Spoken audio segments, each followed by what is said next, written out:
Les plateformes digitales de distribution existent déjà au Sénégal, faites par des Sénégalais. Pourquoi? Bien que c'est possible, hein, parce que l'opportunité de marché est ouverte. Mais je pense que l'idéal, ce serait plus de développer ce qui existe pour créer un marché économique assez favorable. Et après, toi, quand tu vas venir, non seulement tu vas créer, mais tu sauras qu'est-ce que tu pourras faire en plus pour créer de la différence. Mais si on vient tous pour faire la même chose, on crée juste un embouteillage dans le marché et finalement personne ne gagne rien. On ne veut pas que ce soit au festival, parce que les festivals existent. Pour nous, le Sénégal Musique Digital, c'est un cadre comme ça, où on dit, experts, venez, et j'en profite pour remercier un parmi les parrains de cet événement, mon grand Aziz Dieng, qui lui fait le petit beaucoup sur les premiers combattants, sur tout ce qui est droit d'auteur, droit voisin, les conflits PCA au niveau du PSA, bataille autorité au niveau de qu'il faut que nous voulons que pareil en tant qu'institution. Moustapha Diop, ici présent, est pareil aujourd'hui en tant que secteur privé, mais il fait partie, c'est la première structure qui a créé une plateforme de distribution au Sénégal parmi les professionnels. Vous créez comme une plateforme de musique qui est partenaire aussi de ce. Merci Moustapha. Je pense qu'aujourd'hui, il ne s'agit pas de venir créer le mais on se disait que cadre d'échange, vous réfléchir à enjeux économiques qui digital, il fait manquer. Parce que nous, quand je rencontrais des professionnels, on se rendait compte que les gens ne comprenaient pas beaucoup, même comment ça marche, ça, nous, nous,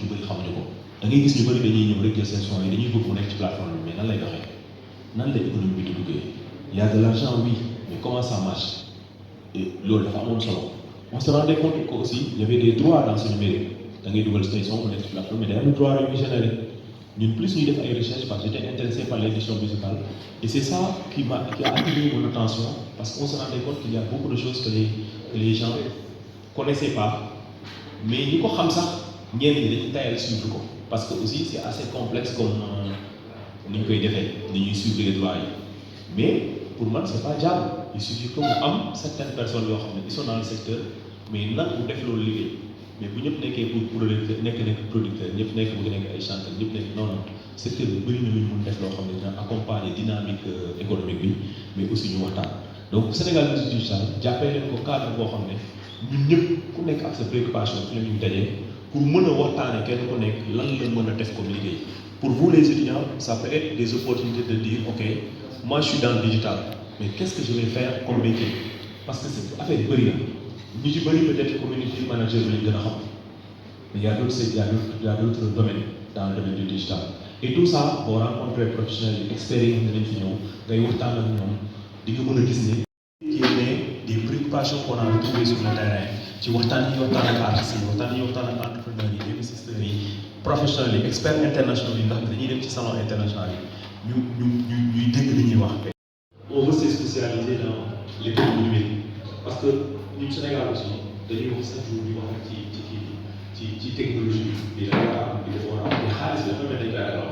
pour moi, il faut nous poser des questions spécialisées. Vous voulez un xaalis fan la nekk xaalis fan la nekk même bu ngeen tuuti la ñu mun ko di ko waxtaanee parce que liggéey bi ñuy def bu àndul ak koom-koom day metti sax pour nga def seen propre production. C'est l'argent qui produit les produits que nous faisons, les services que nous faisons on les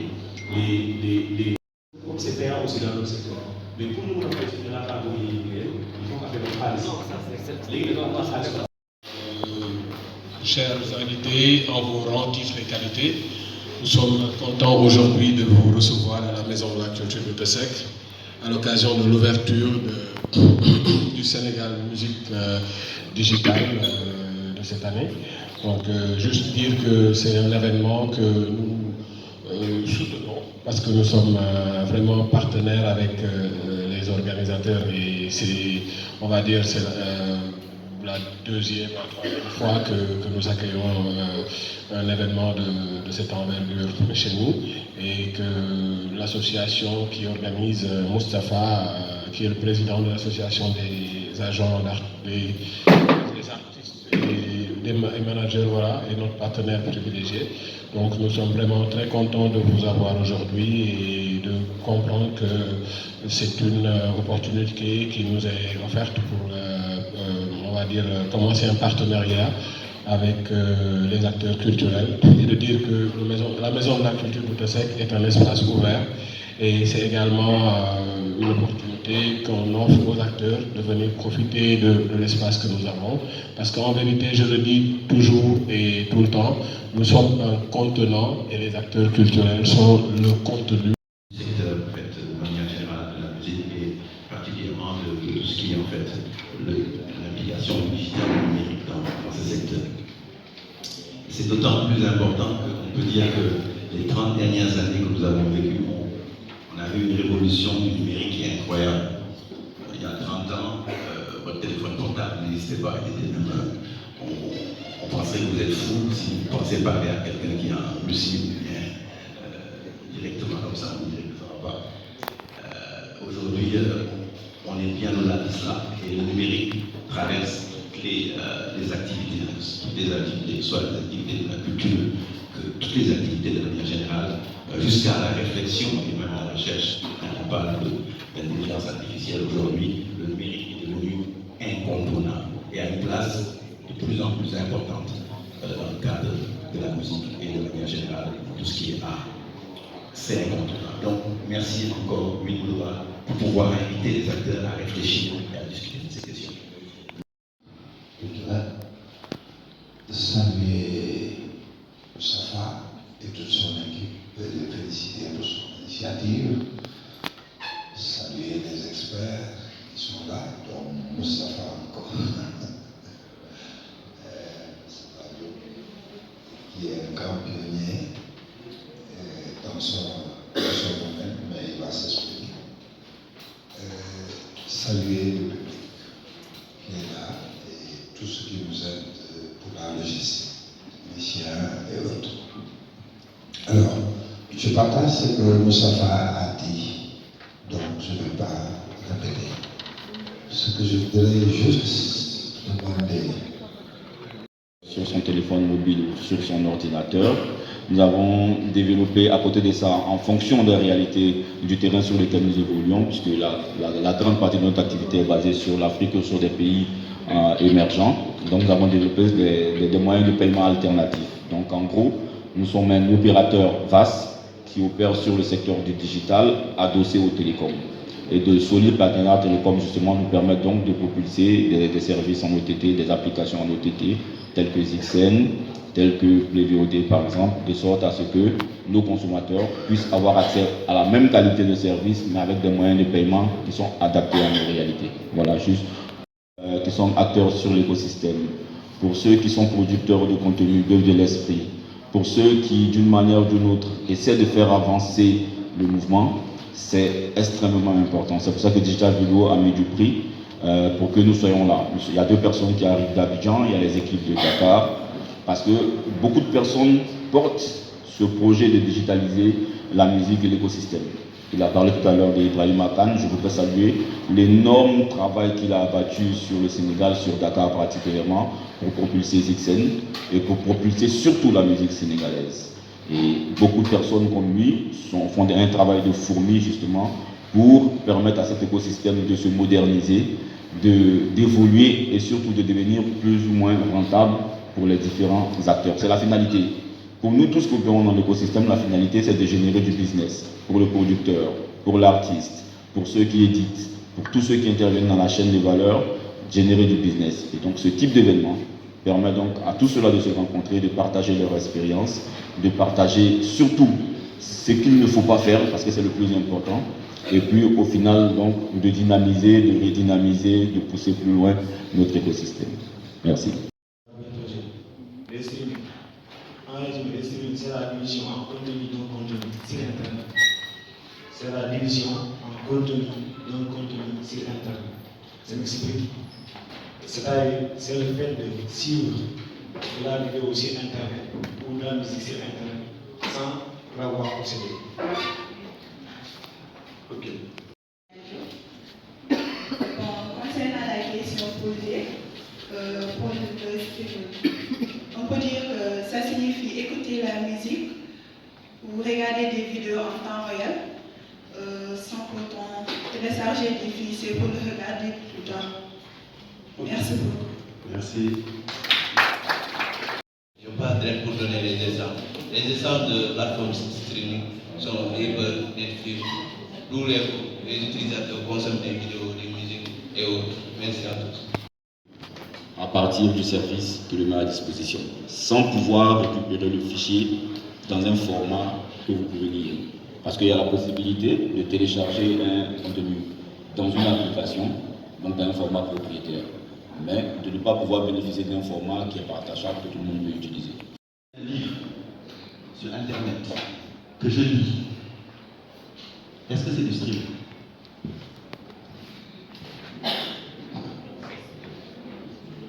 Alors la question de flux est une question qui se pose quand on parle de streaming, donc de contenu qui va du serveur vers le lecteur, le flux d'informations. C'est pour ça que la vidéo, l'audio, tout ça, il y a des flux. Un document que vous lisez, a priori, il n'y a pas de flux. C'est une information qui est sur le serveur, vous lisez. Il n'y a pas de flux d'informations depuis le serveur jusqu'à chez vous. Donc, ce serait bon peut-être dans la notion de streaming d'introduire cette notion de flux. De données, de flux d'informations. Ça permet. Alors pour aller un peu dans le sens de ce que monsieur grand frère Aziz Dien disait tout à l'heure, oui effectivement nous par exemple à Musicbee, on est passé de téléchargement à streaming. Qu'est-ce que ça veut dire concrètement? Au début de Musicbee, pour information, Musicbee c'est vraiment une plateforme qu'on a développée nous-mêmes au Sénégal. On s'était dit, mais tiens, les gens n'ont pas forcément la connexion, ça faisait assez longtemps, maintenant c'était en 2016. La connectivité Internet n'était pas quelque chose de très répandu. Tout le monde n'avait pas toujours sa connexion Internet, c'était cher, on va dire jusqu'à présent, mais c'était encore plus cher avant. Et deuxièmement, tout le monde n'avait pas de smartphone. Une grande partie de la pénétration du smartphone était assez encore timide. Une grande partie des gens, ils avaient des téléphones simples. Alors on s'est dit, mais tiens, pourquoi ne pas faire une solution où la personne pourrait acheter son produit et l'écouter après? Donc il a envoyé un SMS, le produit qu'il voulait acheter, avec un lien concret, et puis on lui a envoyé ce lien. Et après, quand il avait la connexion Internet, il téléchargeait et il écoutait, avec une risque quand même de pouvoir rediffuser, etc. Donc c'était quelque chose qui répondait au moment à la volonté de pouvoir démocratiser la vente de morceaux, parce que vous voyez un concert, il y a un morceau qui plaît aux gens, le morceau vous plaît, ok, envoyez tel SMS, tout le monde a un SMS. Il a peut-être 300 francs dans son SMS et hop, il reçoit le lendemain. On s'est rendu compte qu'avec la pénétration du smartphone, avec la démocratisation de l'Internet, on va dire, l'accès plus facile à l'Internet, le streaming devenait plus intéressant pour protéger surtout en fait aussi les artistes, parce que une fois qu'on a téléchargé son histoire, ça peut se balader un peu partout. Alors avec le streaming, l'information est restée sur le serveur. On l'écoute tant qu'on a le droit de l'écouter, et quand on n'a plus le droit de l'écouter. Alors c'est le droit d'accès à un moment déterminé et dans un lieu déterminé. Il y a ces deux aspects, c'est comme les aspects de licence. On vous donne une licence d'utilisation d'un produit, on vous donne le droit de l'utiliser dans un temps bien déterminé et dans une zone bien déterminée. Donc c'est un peu ça. Voilà, qu'aujourd'hui nous faisons du streaming et nous pensons que c'est ce qui se répond le plus à l'ère de notre temps et qui permet effectivement aux personnes, à partir de leur portable, à partir de leur ordinateur, à partir de l'ordinateur qui a vraiment, qui est un peu dépassé, mais le portable qui est partout aujourd'hui, écouter de la musique, écouter de la vidéo en streaming sans pouvoir le télécharger. Alors, j'ai bien entendu cette notion sans pouvoir le télécharger. En principe, on va dire, hein. Si on veut être très, très formel et très technique, dès qu'on voit quelque chose sur un ordinateur, on peut l'enregistrer. Peut-être que ce ne sera pas la même qualité, etc., etc., ce sera plus difficile, voilà, mais on a toujours la possibilité, dès qu'on voit quelque chose, de pouvoir capturer sur la carte, soit de son ou de vidéo, etc., capturer l'information. Mais c'est plus difficile, c'est plus complexe, c'est beaucoup plus complexe, et c'est peut-être les gens qui sont plus avertis qui peuvent le faire. Mais voilà en réalité ce qu'est le streaming aujourd'hui et qui est le moyen le plus utilisé aujourd'hui dans le cadre de l'écoute de la musique Mais le flux, c'est assez important dans la définition du streaming. Merci à vous. Le soft power africain et l'aspect culturel. On a eu une définition qui est technologique, qui est technique, qui permet aux gens de comprendre ce qu'est effectivement le sujet. Moi, je dirais le streaming d'un point de vue de ce qui a été fait, c'est tout un plaisir. Merci encore aux grands frères qui t'entendent, Aziz comme Mustafa. Je pense que l'Afrique est en train de se positionner dans une belle ère parce que quand les jeunes sont présents et qu'ils sont accompagnés par de mieux aguerris, parce que ce n'est pas rien d'être le président de l'Organisation mondiale de la propriété intellectuelle, tout ce qu'on est en train de dire aujourd'hui, si ce n'est pas frapper du saut du droit d'auteur de cette ingénierie autour du copyright, n'a aucun sens d'un point de vue business, n'a aucun sens d'un point de vue brevet, parce que c'est ce qui porte l'Afrique demain. Qui a créé quoi? Et je pense que ça, c'est tout à son honneur, mais c'est aussi tout ce trajet de la SODA, etc., de BSDA. Puisqu'on m'a désigné, je vous fais aussi l'honneur de rappeler ça aux plus jeunes, comme moi, qui doivent comprendre qui a ce micro et qui a proposé cette activité. Un plaisir aussi, rapidement, de voir Pablo ça, parce que nos premières années avec Mustafa sur le sujet de que ce soit Zixel et Musique.ly, c'était ils l'ont dit, ça a commencé avec le téléchargement. La dimension streaming, c'est vrai que Zixel l'a introduit en premier dès le début. Il y a eu l'agilité de la résilience avec Musique.ly, mais la cartographie locale, c'était celle d'acteurs locaux et d'acteurs régionaux ou multinationaux, parce que je faisais partie d'un groupe, et c'est ce qui nous dit aujourd'hui avec mon frère Aboukari et Benjamin Yakli aujourd'hui, comme il l'a présenté. Il y a eu des sujets qui ont été intrapreneuriaux, mais en réalité qui ont continué, parce que Zixel a existé au Sénégal d'un point de vue hors de service, et dans la sous-région, ce que beaucoup ne savent pas, partout du Sénégal, il existe sur à peu près une dizaine de pays, sous le vocable pays, parce que c'est plus facile de ne pas faire Mali, etc. Mais enfin, ça, aujourd'hui, au moment où on parle, ce sera plutôt le rôle de Aboukari de mieux parler de ça. Mais on ne peut pas dissocier l'histoire de Zixel aujourd'hui de mon histoire, c'est extrêmement important. Dans le sens objectif du terme, c'est de dire qu'il y a eu des artistes, il y a eu des gens qui sont dans le système industrie créative au Sénégal, qui ont eu affaire à ça, à cette naissance, et c'est important d'en parler. Cette parenthèse nous permet de dire pourquoi je parle de culturel. Le streaming au Sénégal, et c'est ça qui rentre peut-être dans le sujet de rentabilité ou pas des artistes, c'est comment on vit. C'est CEDO par SMS, c'est le détail. On consomme au quotidien ce qu'on dit. Le streaming, au-delà de l'aspect technique, c'est comment nous, on a une manière de consommer du contenu. Mais d'un point de vue business, c'est comment on arrive à accéder à ce contenu. Au-delà de la partie technologique où l'opérateur délivre le service, c'est comment on paye ce service. Et je ne vais pas trop avancer dessus pour permettre aux panélistes de présenter les offres qui existent autour. Mais c'est l'Africain qui aujourd'hui, quand Spotify ou Netflix ou un autre abonne pour 9 € par mois, qui paye 100 francs par jour. Donc, au lieu de payer par le franc le mois, c'est 100 francs par jour et c'est extrêmement fondamental parce que c'est petit palier. Mais surtout, c'est l'Afrique encore parce que c'est le contenu local en lieu de place d'un contenu international qui est mis en avant. C'est extrêmement important. Pour moi, l'histoire de Zixel, de Musique.ly, de Dido, de Diaba, de Boomplay, de beaucoup de plateformes de musique aujourd'hui, c'est quelle est aujourd'hui la place de l'intelligentsia culturelle africaine dans aujourd'hui ce que fait le monde en termes de services et qui permet de porter le savoir-faire africain. Et c'est là où je mets moi la contribution, parce que les plateformes existent, mais les modèles économiques ne sont pas encore aujourd'hui tous partagés selon qu'on soit dans tel ou tel pays, et il faut qu'on arrive à ça. Il y a une spécificité africaine qui se trouvera autour des modes de paiement, autour de la manière de délivrer le contenu en termes de sourcing.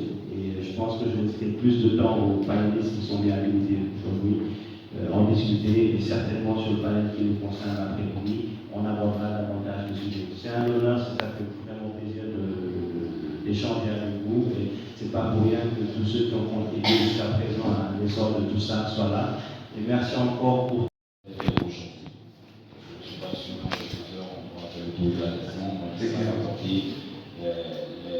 réponses en tout cas. Alors, déjà pour parler du streaming en lui-même, c'est d'abord une question de perception. Tout à l'heure, Ibrahim a mentionné le savoir. Est-ce vraiment important de tenir compte de cet aspect? C'est très important de tenir compte de cet aspect. D'accord. La perception. Comment les gens comment les gens conçoivent le streaming. De notre point de vue, est-ce que les consommateurs conçoivent le streaming comme une capacité pour eux de se faire plaisir et en même temps de financer l'écosystème? Première question. Et la réponse, malheureusement, est non en Afrique. C'est pour ça que vous avez plus de personnes sur la version gratuite de Spotify, par exemple, que sur la version premium. C'est d'abord la base. Et si donc en termes de perception, c'est perçu de manière égoïste comme un instrument de divertissement et pour se faire plaisir uniquement, c'est clair que celui qui est au début de la chaîne ou de la chaîne suivante, l'artiste, se plaît de ne pas gagner beaucoup d'argent. Après, le streaming reste un mode de distribution. Et la distribution de bon sens. D'accord? Je produis quelque chose. Comment le mettre à disposition de mes consommateurs et comment leur mettre à disposition en leur permettant de payer avec les moyens dont ils disposent. La réalité, c'est que si vous faites tout de suite un sondage de notre société, les premières plateformes dont on vous parlera, ce ne sera pas forcément Twitter. Vous entendrez certainement Spotify. Si je dis Teaser, tout de suite, ça parle à notre public particulièrement étudiant. Si je parle de Napster ou tout le reste, ça doit parler tout de suite. D'accord? Mais en la réalité, quelle capacité de paiement nos consommateurs en local ont sur ces plateformes? Quand on connaît le taux d'inclusion bancaire, quand on connaît le taux de pénétration des cartes bancaires et tout le reste. Voici autant de réalités qu'on va développer durant le panel, mais qui sont un frein justement à ce que le streaming devienne rentable. La perception, les moyens de paiement, d'accord, et puis comment les producteurs eux-mêmes appréhendent la chose. Merci. Donc, le rider de Beyoncé fait 42 pages. Voilà, il faut construire un quartier derrière la scène. Voilà, il fait le concert à 3 millions de dollars. À l'époque, Econ, c'était 1 million de dollars en 2010 pour un concert. Rihanna, prix d'amis, c'est 600 000 dollars. C'est pourquoi tous ces grandes salles-là ne sont pas venus parce qu'on me posait souvent la question. J'étais, quoi encore, commissaire musique du FESMAN. Mais c'était très bien, mais pourquoi ils ne sont pas venus? J'ai dit, voilà, les artistes qui ont voulu être plus raisonnables, ils sont venus. Non, on ne dit pas que l'argent principal de la musique vient du streaming. Non, on dit que l'argent principal de la musique enregistrée, c'est ça qui vient du streaming. Et si vous voulez des chiffres, les statistiques, en tout cas, convergent vers environ 70% aujourd'hui de l'argent de la musique enregistrée. Ça provient du streaming. C'est ce que je voulais dire. Deuxième chose, on a parlé des artistes. Je me suis dit, mais pourquoi des artistes? C'était naturel, parce que à la base, l'initiateur est un manager qui pense artiste. Mais les acteurs du streaming qui doivent gagner de l'argent, ce n'est pas que les artistes. Il y a les auteurs, il y a les producteurs. Quelquefois, et très souvent, de plus en plus souvent sur le plan international, intervient, il y a un autre intermédiaire qui est le distributeur, comme Believe, qui devait être là, qui n'est pas là. Et ce n'est pas toujours le cas en Afrique. Parmi les acteurs qui gagnent de l'argent, qui peuvent faire gagner beaucoup d'argent, il y a ce qu'on appelle des éditeurs musicaux. Les éditeurs musicaux, c'est un autre métier qui n'est pas très développé en Afrique. On peut en parler plus tard. Si vous voyez une chanson, Yamaner sama xol, sama reeni xol, yow xam nga ko, le texte. Yamaner sama xol, sama reeni xol, yow xam nga ko. Monsieur Tafa qui est là, musicien, va me dire, mais grand, on ne va pas monter sur scène avec et commencer Yamaner sama xol. Non, il faut un arrangement, une introduction, tout ça, c'est arrangé.